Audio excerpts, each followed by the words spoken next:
ఆషాఢం వచ్చింది కదా, ఇక బోనాల పండుగ షురు అవుతుంది. ఇక నేను కూడా బోనం ఎత్తిన అమ్మవారికి మంచిగా మొక్కిన. సరే, ఇక మనకు ధూమ్ధాం ముచ్చట్లు చెప్పుకునే యాళ్ళైంది, బోనాల ముచ్చట్లు చెప్తా. ఇంకా బొచ్చడు ముచ్చట్లు కూడా చెప్తా. పారి మరి షురు చేసుకుందాం. ఈశ్వరప్ప హోమియో క్లినిక్ సమర్పించు ధూమ్ధాం ముచ్చటగా ముచ్చట్లు షురు. అమ్మ గోల్కొండ జగదాంబ మాంకాలమ్మ తల్లి, మా ఊరు మావాడ సల్లగుండాలని నీకు జోడు బోనములు తీసుకొని వత్తిమమ్మ. ఓం జగదాంబ తల్లి. కత్తులు బల్లెము చేతబట్టి దుష్టుల తల్లలు మాలగొట్టి నువ్వు పెద్ద పుల్లి, నువ్వు పెద్ద పుల్లి, నువ్వు పెద్ద పుల్లి ఎక్కినావమ్మ గోల్కొండ జగదాంబ తల్లి. ఏవాయే ఎట్లా నడతానే మీ కాడ బోనాల పండుగ అంత మంచేనా? ఇక నేనైతే పొద్దుగాలనే లేచిన బోనకుండా తయారు చేసుకున్నా. మా ఊళ్ళతోని కలిసి గోల్కొండ తొవ్వ పట్టిన. నడుమ మా పోతురాజుల ఆటలు, శివసత్తుల శిగాలు, ఏహే సంబరం అంటే సంబరం అనిపించింది. ఇక అమ్మవారికి యాటను కోసి కలుసాకు కూడా పెట్టినాము. ఇట్లా చెప్పుడు కాదు కానీ మనం అట్లట్లట్లట్లా గోల్కొండ కాడికే పోదాం రారి. అమ్మా జగదాంబిక తల్లి వస్తున్నా, కత్తులు బల్లము చేత పుట్టి దుష్టుల తల్లను మాలగట్టి. ఏహే అసలు హైదరాబాద్కు పండుగ వచ్చింది పో. ఎటు చూడు యాప కొమ్మలు, బోనాలు ఎత్తుకున్న ఆడపడుసులు, పోతురాజుల ఆటలు, మాంకాలమ్మ పాటలు, తీర్మార్ డాన్సులు, షిగాలు. అసలు చెప్పుడు కాదు చూడురో మల్కా.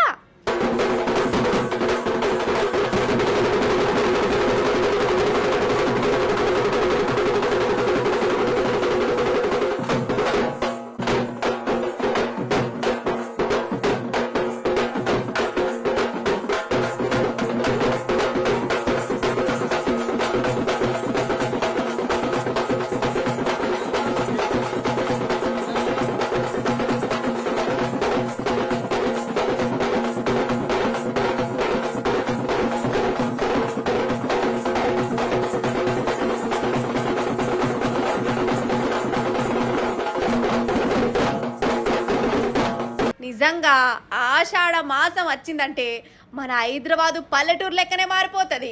మన గ్రామ దేవతలు పట్టణానికి వచ్చినట్టే అనిపిస్తుందోళ్ళ. బోనాలు ఫస్ట్ రోజు గోల్కొండలో స్టార్ట్ అవుతాయి కదా. జగదాంబిక అమ్మవారికి ఫస్ట్ బోనం ఎక్కితే ఇక నెల రోజులు జాతరే జాతర, జాతరే జాతర. వందలు వేలు కాదు లక్షల మంది వచ్చి అమ్మవార్లకు బోనాలు ఇస్తారు.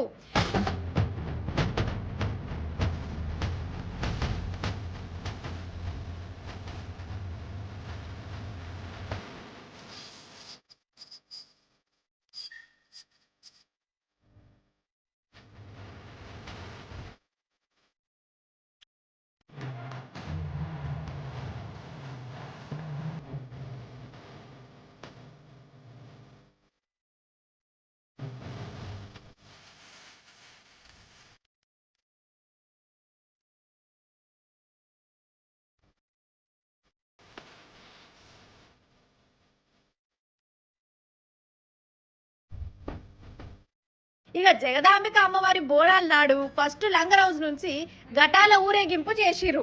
ఆడనే పోతురాజుల డాన్సులు చేసుకుంటా ఆడపడుసులు బోనాలు ఎత్తుకొని గోల్కొండ తొవ్వ పడుతుంటే పట్నానికే కొత్త కలచ్చింది పోర్రి. చిన్నోళ్ళు పెద్దోళ్ళు ఫరక్ లేదు, ప్రతి ఒక్కరు కుండ నెత్తి మీద పెట్టుకొని అమ్మవారిని తలుసుకుంటా పూజలు చేసిర్రు. కోటల యాటలు కోసి కళ్ళు సాక పెట్టి సల్లంగా చూడమ్మ మాంకాలమ్మ అనుకుంటా మొక్కిర్రు.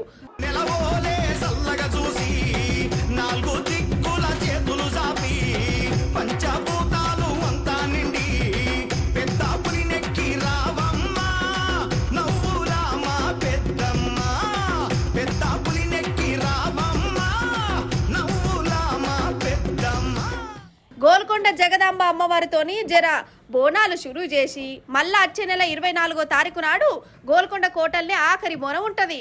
గోల్కొండ బోనాల తర్వాత ఉజ్జయిని మాంకాళి లష్కర్ బోనాలు, అటెనక పాత బస్తీ లాల్ దర్వాజా బోనాలు, ఇట్లా నెల పొడుగుత సంబరాలే సంబరాలు, సంబరాలే సంబరాలు పో.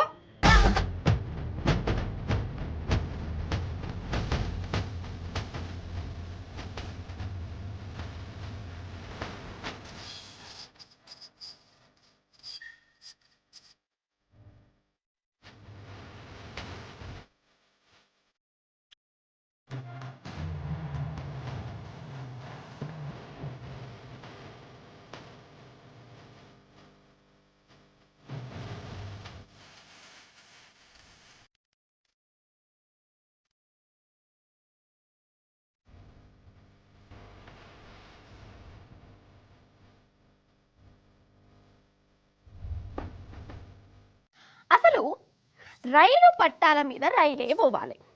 రైలు పట్టాలనే రైలు పోయేదందుకు, కానీ కారు పోతుందా? పోతుందోల్లా. పట్టాల మీద కారు నడపచ్చు, ఇన్స్టాగ్రామ్లో రీళ్లు చెయ్యొచ్చు, పర్ఫార్మెన్స్లు గిట్లా వేసుకోవచ్చు, లైకులు సంపాదించవచ్చు, పోలీస్ టౌన్తో కూడా పట్టచ్చు. ఏందా ఏం మాట్లాడుతున్నావు? అసలు ఏ ముచ్చట చెప్తున్నావు అర్థం కాకుండా అనుకుంటురా ఏంది? అట్లా అనకుర్రి. అగో పట్టాల మీదకెళ్ళి ఒక కారు రై రై రై అనుకుంటా పోతూనే ఉన్నది. మనం దాన్ని జరం తాపినట్టు చేద్దాం పాండ్రి. జీ జీ జీ జీ జీ జీ.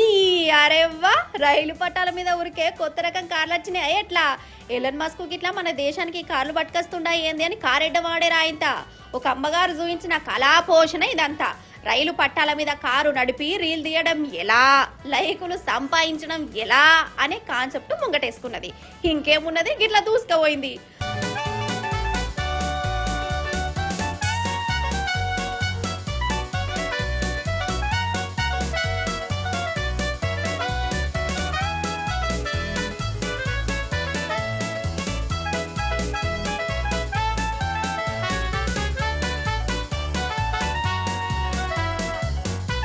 మన రంగారెడ్డి జిల్లా శంకర్పల్లిలా ఈ అక్కగారు ఉండే కాడు ఉండక రైలు పట్టాల మీదకెళ్ళి కారు నడుపుకుంటూ పోయిందల్లా. అగో ఎట్లా దంచకపోతుందో చూడు. రీళ్ళ కోసమట. గిట్లనే అంటురు. ఓ దిక్కేమో బండత్తా అని ఎదురుంగా, ఇంకో దిక్కేమో మేడం గారు బాలకృష్ణ లెక్క దంచకపోతురు. ఇక ఆమెను ఎంత ఆపినా కూడా లేదు. పోష్ని లాస్ట్కు చుట్టుముట్టున్న జనాలు ఎట్లనో గట్లా ఆగబట్టి తిప్పలు పడుకుంటా మేడం గారిని కారు దింపుతా అంటే అగో ఎట్లా మెటలేసి ఎత్తాందో చూడు.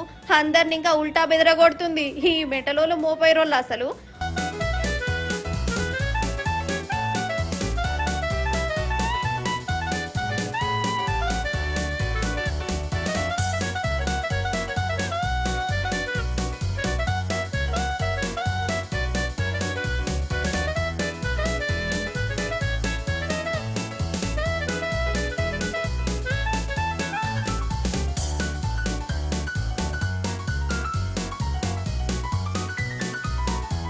ఓ పిల్ల, దమాగిట్ సరకాయించిందా? గట్ల ఎత్తానవు. అట్నుంచి బండి కూడా వచ్చింది. రైలు డ్రైవరు జర హుషారున్నాడు. సడన్ బ్రేక్ వేసి ఆపిండు, లేకుంటే తుక్కు తుక్కైపోవు అక్కగారి కారు. ఇక లాస్ట్కి మేడం గారిని పోలీస్ టౌన్కి ఎత్తే పట్టుకపోయిర్రు. ఏం దిక్మలేశాలు, ఏం పడపోరి. ఏమన్నా అంటేనేమో ఉత్తగానే కోపాలు, మళ్ళా చేసే లలిత కళలేమో గిట్లుంటున్నాయి. అసలు నేను ధూమ్దా ముచ్చట్లలో కూర్చున్న కాంచెల్లి నేరాలు ఘోరాల ముచ్చట్లు చెప్పను కూడా. ఎందుకు ఎప్పుడు మీరే చెప్పురి? దిమాకులు ఖరాబ్ చేసుకునేది ఎందుకు తప్ప, అవునా కాదా? అసలే చిన్నపిల్లల మీదట్లా లేనిపోని వెట్టుడు ఇష్టం లేక సంపుకునుడు పొడుచుకున్న ముచ్చట్లయితే నేను అసలు అటుకెళ్ళి చూడ. కానీ ఈసారి చెప్పవలసి వస్తుంది, నాకు తప్పలేదు. ఎందుకంటే లోకమే గిట్లా ఖరాబ్ అవుతుంది. అసలు మనుషుల మెదట్లే బేకార్ అవుతున్నాయి. అరే పారిగా గద్వాల్లో మొన్న జరిగిన మర్డర్ ముచ్చట ఏడుదాకా వచ్చిందో చూద్దాం. కానీ ఎందుకన్నా మంచిది చిన్నపిల్లలను దూరంగా ఉంచుడే నయ్యం. ఈ ముచ్చటకు జర పక్కకు తీసుకోబోరు చూడురిగా. గద్వాలలా మొన్న ఏమైందో ఎరికే కదా. పాపం పెండ్లై నెల రోజులైందో కాలేదో పెనిమిటిని పొతం పెట్టింది అమ్మగారు.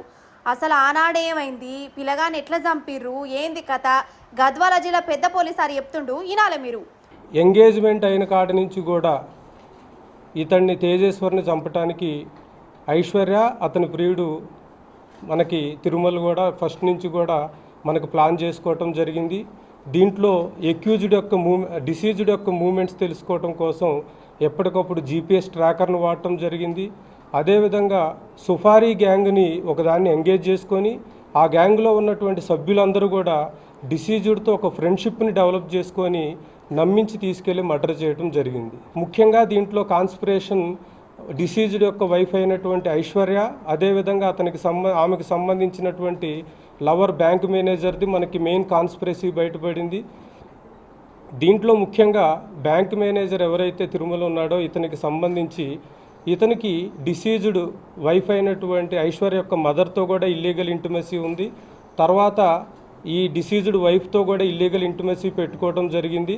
సో ఎట్టి పరిస్థితుల్లో కూడా ఈమెని సెకండ్ మ్యారేజ్గా కానీ లేకపోతే ఎట్టి పరిస్థితుల్లో ఆమెతో రిలేషన్ కంటిన్యూ చేయాలనేటువంటి దురుద్దేశంతో 17వ తారీఖు రోజు ఈ సుఫారీ గ్యాంగ్కి సంబంధించినటువంటి వాళ్ళు తేజేశ్వర్ని నమ్మించి అతని వెహికల్లో మనకి ఇటిక్యాల మండలంలో ఒక విలేజ్లో పొలం చూడాలి అని చెప్పి నమ్మించి తీసుకెళ్ళటం జరిగింది. ఈ మన ఎర్రవల్లి గద్వాల్ మధ్యలోనే ఒక స్విఫ్ట్ డిజైర్ వెహికల్లో అతను డ్రైవర్ పక్క సీట్లో కూర్చున్నాడు. వెనక కూర్చున్నటువంటి పరశురామ్, అదేవిధంగా మన రాజేష్ వీళ్ళు ఏం చేశారంటే వెంటనే వాళ్ళు ఆ డ్రైవర్ సీట్ కింద పెట్టుకున్నటువంటి వేటకోడవలతో నెత్తి మీద కొట్టడం జరిగింది. ఒక అతను చేతులు గట్టిగా పట్టుకొని గొంతు స్లిట్ చేయటం, కడుపులో స్టాబ్ చేసి ఇమ్మీడియట్గా అతన్ని ఫ్రంట్ సీట్లో నుంచి బ్యాక్ సీట్లోకి లాక్కోవటం జరిగింది. ఓర్ దేవుడో, ఇలా ప్లానింగ్ పాడుగాను, ఇలా స్కెచ్లు సల్లగుండా ఇంటుంటే నాకే భయం అవుతుంది. చూస్తుంటేనేమో గిట్లున్నారు, కానీ మెదడులో గింత కచ్చడు ఉన్నదేంది, కడుపులో గిన్ని కనం కత్తులు పెట్టుకొని ఎట్లుంటారు కావచ్చు. అసలు ఈ చచ్చిపోయిన తేజేశ్వరి ఇంటామెకు ఆంధ్రలో ఉండే బ్యాంక్ మేనేజర్ తిరుమలరావు అనేటోడు సోపతి గాడు కదా, వాడు ప్లాన్ వేసుడట, ఇల్లు నమ్మించి గొంతు కోసుడట. ఇంట్లో ఈమె తల్లి కూడా ఉన్నది. ఇక పాపం తేజేశ్వర్ను చంపిన 8 మందిని అరెస్ట్ చేసిరు పోలీసులు. ఇక వీళ్ళే ఆ ముసుగులు కప్పుకొని ఉన్నారు చూడు, వీళ్ళకు చేతులు ఎట్లా వచ్చినాయో పాపం అన్నం పుణ్యం తెలుగునోడిని చంపేందుకు కాదా మరి. అరే నచ్చకుంటే నచ్చలేదు అరాలే, పెళ్ళే చేసుకోవద్దు, గాచారం మంచిగా లేక బలిమిటికి ఎత్తే ఇడిచిపెట్టి అవ్వగారింట్లో ఉండాలి, ఇడుపు కాయిదాలు తీసుకోవాలి, లేకుంటే గత మర్చిపోవాలి. గంతేగాని ఇట్లా చంపుడేంది అసలు. ఇలా కాలు రెక్కలు ఇరిగిపోను, వీళ్ళని దొంగలు ఓడవా మైసమ్మ మాయం చెయ్య. ఇక వీళ్ళ గురించి ఎక్కువ మాట్లాడితే నా నోరు ఖరాబ్ అవుతుంది. కానీ రాను రాను జమానా గింత ఘోరం అవుతుంది ఏంది అసలు. నిజం చెప్తున్నా, నాకు మనసుకు ఎప్పుడు నిమ్మలం అనిపిస్తుందంటే దేవుని గుడికి పోతేనే అనిపిస్తుందల్లా. ఇవాళ కూడా పోయినా, మొక్కినా, హుండీలో పైసలు కూడా వేసినా. అన్నట్టు హుండీలో వేసినామంటే అది దేవునికే పోతాయి అంతే కదా. మనం మొక్కుకొని పైసలు ఇనాములో వేస్తుంటాం. అయితే ఒక అన్న కూడా గిట్లనే గుడికి పోయిండు, దేవుణ్ణి మొక్కిండు, హుండీలో వేయవలసింది వేసిండు. ఇప్పుడు అదే పెద్ద పంచాది అవుతుంది. ఇంతకు ఏమైందో చూద్దాం రారి మన ఏమిటి. గీ పెద్దన్న గుడికి పోయిండు, దేవునికి దండం పెట్టుకున్నాడు, హుండీ కాడికి పోయి 4 కోట్ల ఆస్తి పత్రాలు లేచిండు. అవల్లా ఎందుకంటే ఈయనకు ఇంట్లోతోని దిమాగ్ ఖరాబ్ అవుతుందట, అందుకే నా ఆస్తి అంతా దేవునికే పోవాలని గీ పని చేసిండట. ఈ అన్న తమిళనాడైనాయి మింట్రీలో చేసి దిగిపోయిండు, కానీ భార్య పిల్లలతోని కీసులు ఆటలట. పాపం ఈయనను కాననే కానరట, ఓర్షుడేలేదట. దినం లొల్లులు జబడాలు, మన శాంతి లేకుంటైంది. ఇక ఆస్తి మీద భార్య బిడ్డలు మళ్ళీ సల్లోలి పెట్టుకున్నారు. ఈ అన్నతోని ఈయన కిరిమిలేసిందిగా, చెల్ మీరే సగా నన్ను చూసుకోరు, నాకు విలువియ్యరు, నా ఆస్తి ఎందుకు ఇవ్వాలనుకుంటా తమిళనాడు తిరువన్నమలై గుడికి పోయి ఒక దండం పెట్టి పత్రాలను లేచిండు. ఇక ముచ్చట ఎరికైనాక భార్య పిల్లలు గుండెలు బాదుకుంటా గుడికి అడగచ్చిరు. మా ఓడు మెంటలోడు తెలవక పత్రాలు వేసిండు, మాకు ఇచ్చేయరంటే ఆ గుడి ఆఫీసర్లు ఇత్తలేరట. ఒక్కసారి హుండీలో పడ్డాయంటే అవి దేవునికే పోతాయి, మళ్ళీ వాపస్ ఇచ్చుడు ఉండదని వాళ్ళు అంటారు. అది కూడా నిజమే కదా, హుండీలో పడ్డాయంటే గంతేనాయే. గట్లెట్లా 4 కోట్లు ఇచ్చి పెడతాం, మా కాయిదాలు మాకు ఇవ్వాల్సిందని వీళ్ళు అద్దని ఆ పెనిమిటి ఇచ్చుడు ఉండదని గుడోళ్ళు. ఇగో ఇప్పుడు పంచాయతీ గిట్ట నడుస్తుంది. మొత్తానికి ఇంట్లోళ్ళు కానకుంటే ఆస్తంతా దేవునికే ఇచ్చినందుకు ఈ అన్నం తారీఫ్ చేస్తాన్లు. ఇంట్లోళ్ళతో గోస పడుతున్నారు ముసలోళ్ళు.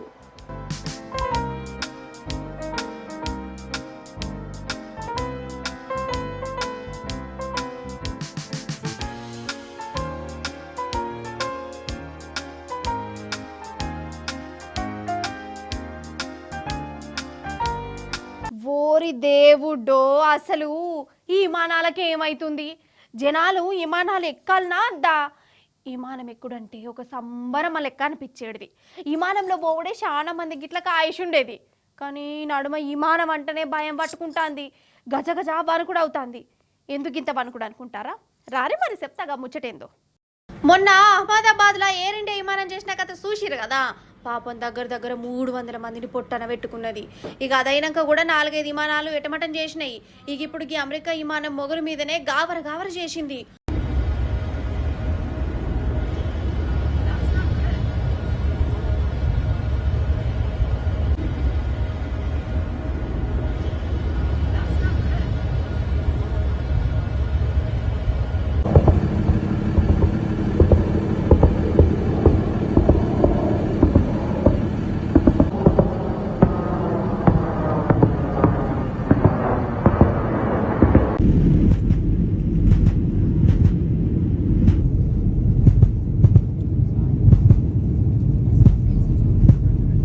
వామ్మో, అర్థమైందా? విమానం ఇంజన్ల మంటలెళ్ళినోళ్ళ విమానంలా మంటలెళ్తుంటే అందులో ప్యాసింజర్ల పరిస్థితి ఏంది కావచ్చు. ఇక అదే లాస్ట్ రోజు రా మాకు అని అనుకున్నారట. కానీ విమానంతోలే డ్రైవర్లు జరంత హుషారే ఉన్నారు. మంటలు అత్తుంటే కూడా ధైర్యంగా ఉన్నారు. వాళ్ళు పర్షాన్ కాలే. ఏటాయి తటాయి అనుకుంటే విమానాన్ని వెనుకకు మలిపి నిదానంగా కిందికి దించురోళ్ళ. అండ్లున్నోళ్లకు ఎవ్వరికి కూడా ఏం కాలే. నిజంగా గ్రేటే కదా. అమెరికా విమానం గంత కథ వేసింది కదా, మన ఎయిర్ ఇండియా విమానంలో మళ్ళీ పెద్ద కథనే నడిచింది కాదు. బొంబాయి నుంచి బ్యాంకాక్ పోయే ఎయిర్ ఇండియా విమానం రిక్కల నడుమ పిట్టల గూడు పెట్టుకున్నాయి. అగో రిక్కల నడమనే పిట్టగూడు ఉన్నది అంటే జూడిగా విమానాలను ఎంత మంచిగా షెకింగ్లు ఎత్తాన్లో ఈ కంపెనీ వాళ్ళు. ఇక ఎవరో ప్యాసింజర్ ఈ పిట్టగూడును ఫోటో కొట్టి పంపితే ఆఫీసర్లు వచ్చి ఆ గూడును మెల్లగా బయటికి తీసి ఎగురం పెట్టుకున్నారు. చాలా పెద్ద ఎగురమే. अजून असेल तर नजदीक खड़ा ना उसके हाथ में देखो मैंने अजून असेल तर स्टेयरकेस के नजदीक है तो वो नीचे झुका ना उसके हाथ में देखो तो कितना है सर मला सांगा इकडचं पण चेक करून घ्या मग करतील ते लोक कारण ना इकडे पण पक्षी होता मगाशी కాదు విమానం అంటే ఏమనుకుంటురు కావచ్చు. అసలు విమానంలో పెట్రోల్ ఉన్నదా లేదా, కటకలు బరాబరేనా, పిట్టలు గూడు పెట్టినాయా, పాముల పుట్టలున్నాయా, గవన్నీ చూసుకోకుంటే ఏందన్నట్టు ఖాతా కానీ గిసోంటి చూస్తుంటే అసలు విమానం అంటేనే గజ్జుమంటుంది నాకైతే. మీకెట్లున్నదుల్లా? ఈశ్వరప్ప హోమియో క్లినిక్ సమర్పించు ధూమ్ దా ముచ్చట. ఎగ్గిపుల్లా గియాల్టీ బోనాల ధూమ్ దా ముచ్చట్లు మంచిగున్నాయి కదా, మస్త్ అనిపించున్నాయి కదా. మళ్ళీ వచ్చినప్పుడు ఇంకిని మస్తు మస్తు మస్తు ముచ్చట్లు పట్టుకొస్తా. అప్పుడు నాకేం చేస్తారు? చూస్తూనే ఉండాలి మరి T news. Tata bye bye నమస్తే. ఇక పోయేత్తా.